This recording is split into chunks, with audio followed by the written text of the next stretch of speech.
Yo, what's up, nerds? It's MTG Man, and I'm here to talk about something a little funky. So, we got the release schedule recently for, all the new Magic stuff coming out, and we have this roadmap. I'm going to talk about Spider-Man in a later video. I originally thought it was going to be Commander decks, and I had some mock-ups of what I kind of thought was going to be going on there. Um, but here's one I actually really want to talk about. Innistrad Remastered in January. Now, I know that they could go really fucking boring with this set, right? But I love Innistrad, okay? When I first started playing was when the first Innistrad had just came out, if I remember correctly. And then I quit for a while. And then I came back right at Eldritch Moon and Innistrad. What's I can't remember what the other set was right before Eldritch Moon, but it was another Innistrad set. And then I like played for a while, and then I came back again, and my first real draft was Innistrad Midnight Hunt. So Innistrad and we're close. All right, I love horror, I love classic horror, and I really think that they could do a lot with a set like Innistrad Remastered. So here's just some ideas because I had actually come up with an Innistrad Remastered idea way before this was even announced. All right, so my plan for how this set would work, right, is it was going to be called Innistrad Late Night Showing because, in cartoons in like the early 2000s, and, I've heard people talk about there'd be like those late night horror movie marathons, right? And interestingly enough, we had Innistrad Double Feature, named after like a double showing, a double feature of, like horror movies they used to do. So I thought, we call this Innistrad Late Night Showing, right? And I'm thinking early 2000s, that's what vibe we're going for instead of like this is like you turned on the TV late at night and there's a horror movie marathon on some random ass channel. So that's how like the bonus theme cards are going to be, some sets have anime cards or whatever. No. We're going to have late night infomercials and movie posters. So late night infomercials are going to be these random cards, right? But we're gonna theme them all off of these are cards that showed up in Innistrad anyway and would probably get reprinted in the set. But we're gonna retheme them off of, products around the area. So like Tree of Perdition. I'm thinking Tree of Perdition is like a Chia Pet advertisement, right? But it's like a Ren and 6 Chia Pet. Because then we have the tying back, Ren is gonna be the clay sculpture, whatever, and then it'll be the tree growing out of it because I think that was like a part of 2000s culture was chia pets, but also just like you turn on the TV late at night and there's always those weird commercials, infomercials, whatever. Or like we take something like Noose Constrictor. I'm hearing you saying, what are we going to turn this into? It's one of those stupid fucking worm on a string things that like all the kids had in the 2000s. All right, like I went to I was in elementary school around this time and everybody had these things. A like Faithless Looting, right? And we're going to turn Faithless Looting and we're going to run it like one of those 2000s print ads they do in like game magazines like they would for like GTA San Andreas because that's like a early mid two it's a 2000s classic. People love San Andreas. It's a great game. But Faithless Looting San Andreas, I think it fits. Or Cradle of Safety, which seems pretty boring, but y'all are just gonna like get hit in the head if you're a 2000s child when I play. Parents and grandparents of young children, Gerber Life is accepting applications for their affordable grow-up plan. The grow-up plan gives your child $10,000 in whole life insurance protection now, then directly to $20,000. Just like take this frame for like the Gerber Life grow-up plan. This shit was on the air like constantly. I remember turning on to like I forget if it was Vortex, whatever channel it was that had like Yu-Gi-Oh in like the early 2000s. And this shit was on every commercial break. This was on Cartoon Network. This was on like everywhere. So I just think that would be like a really fun reference to make. I think, we do Change of Fortune, we do like a Wheel of Fortune ad, because there's always commercials. Late night infomercial might be the wrong name for it. We make Soul Cipher board like a normal Ouija board ad, or like Butcher's Cleaver. They were like always running these infomercials about different knives, Miracle Blade. Like, well, I guess Miracle Blade was probably a big one, but there's always been Ginsu 2000, there's always been infomercials about knives or, just random like cooking utensils and stuff. Then we also are going to take movie posters, which are going to be, these classic cards, and we're going to reference, classic movies with them. So we'd take something like Invisible Stalker and do a full art treatment with something like the original Invisible Man poster. Something very classic. Sure, it doesn't fit the early 2000s feel, but, I think when you're going with an old movie marathon, the poster arts are just classic, you got to show them all. Or we take something like the Texas Chainsaw Massacre poster, we switch out the red text, and we basically just have a really cool art for the Meat Hook Massacre. Sure, we're not taking the posters exactly as is, but we want to pay a homage to, the original movie posters, because Innistrad is majorly inspired by movies, right? Classic horror, and sure, it started as gothic horror, but there's definitely a lot more to it nowadays. Um, and of course, this one dear to my heart. So the original The Blob movie, um, a scene from it has been filmed or was filmed like 15 minutes away from where I live, I guess. So there's a whole festival around here. It's really big in the culture of the town. So of course I have to do, some sort of homage to the 1958 Blob as consuming ooze. It just fits.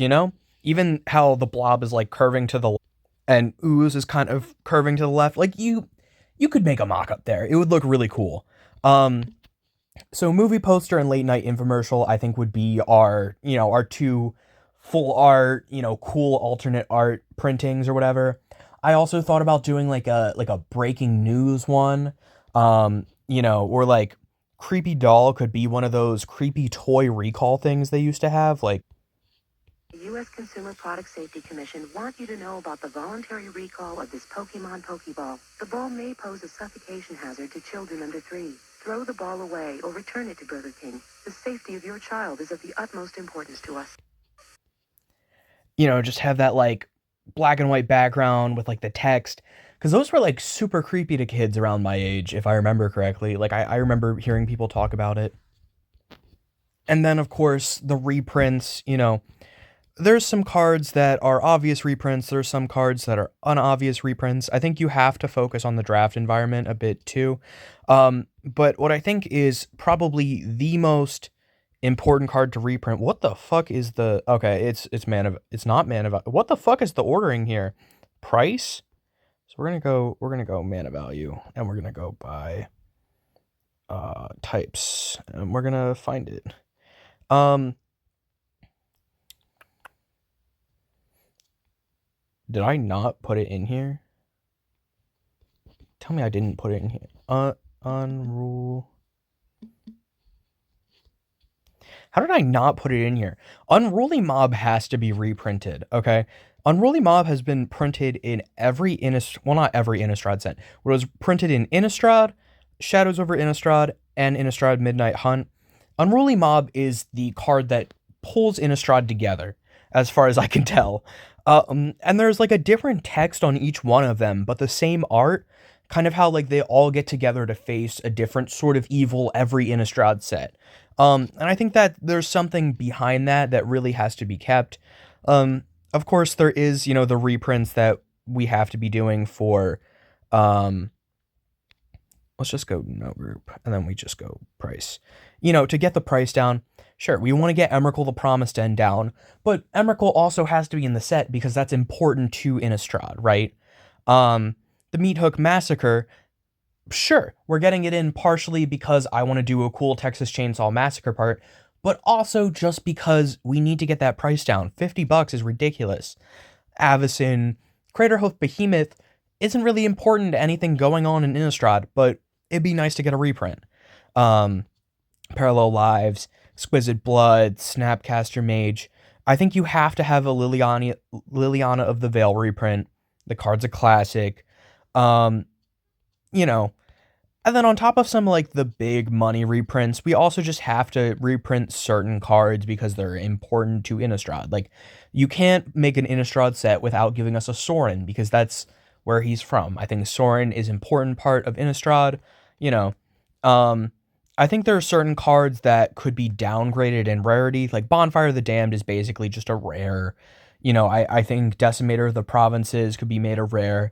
But I want to have a good mix of the different mechanics without it seeming strange. Like Decimator of the Provinces, I think we need to make sure that the emerge mechanic is, shown off because it's a mechanic that came from Innistrad and sure hasn't really been seen much since, but I think it's important to show it. But then at the same time, you can't just have like one disturb card and you can't just have one day and night card. And then I think the other important thing this set is going to have to do, and people are not going to like it, um, I think we have to errata all werewolves.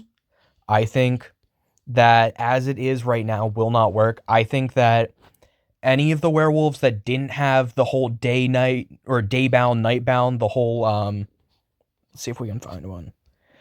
If a player casts no spells during their turn, it becomes night next turn.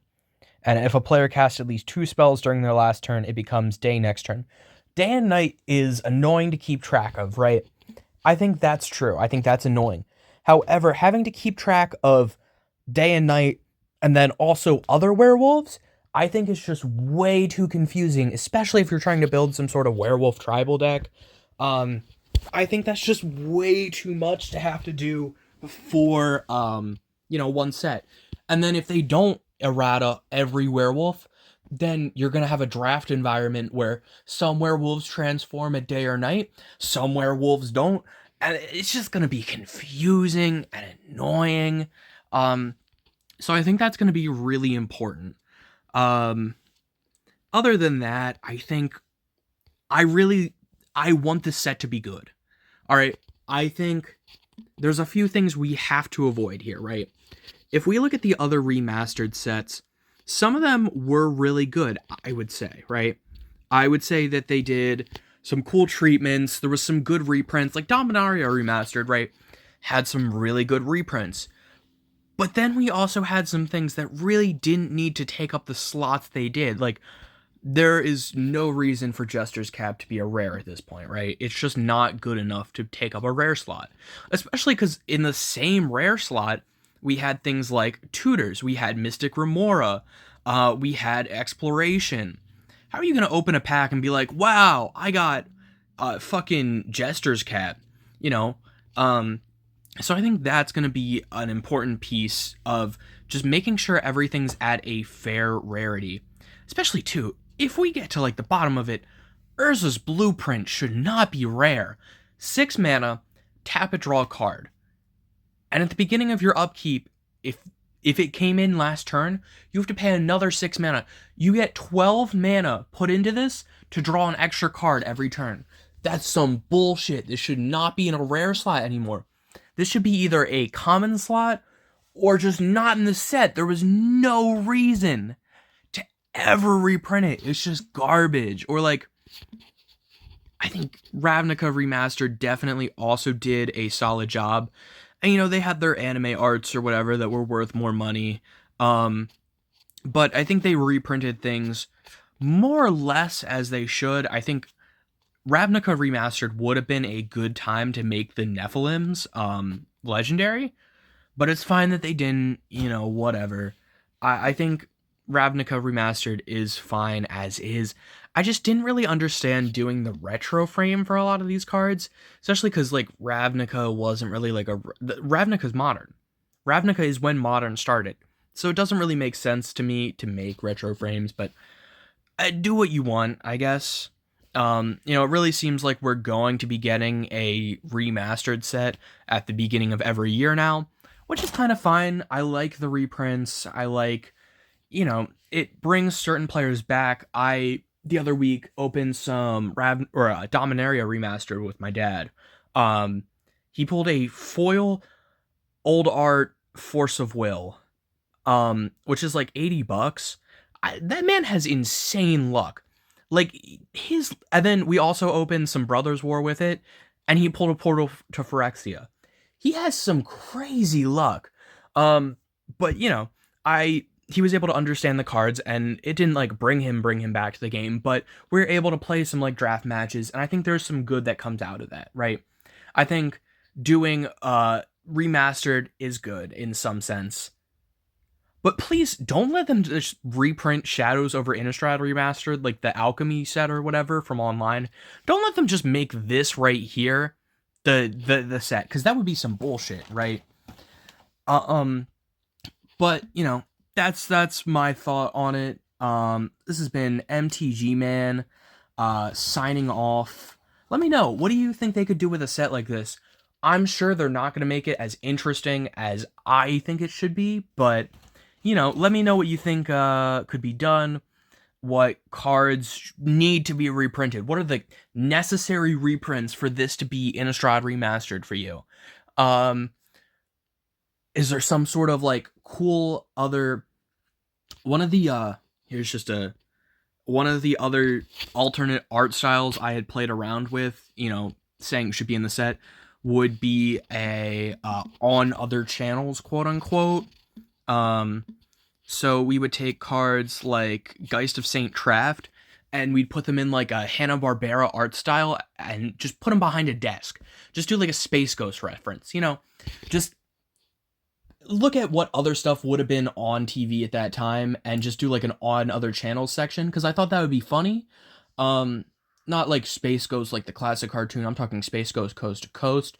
If y'all don't know, I'm a big fan of 2000s shit. Like, I was born early 2000s. I missed out on some of the good shit, but I love that shit. Like early Adult Swim, early 2000s music, early 2000s pop culture, the games. I love all that shit.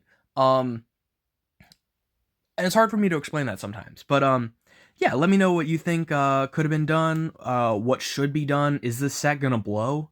Maybe. And peace out, yo. This has been MTG Man signing off.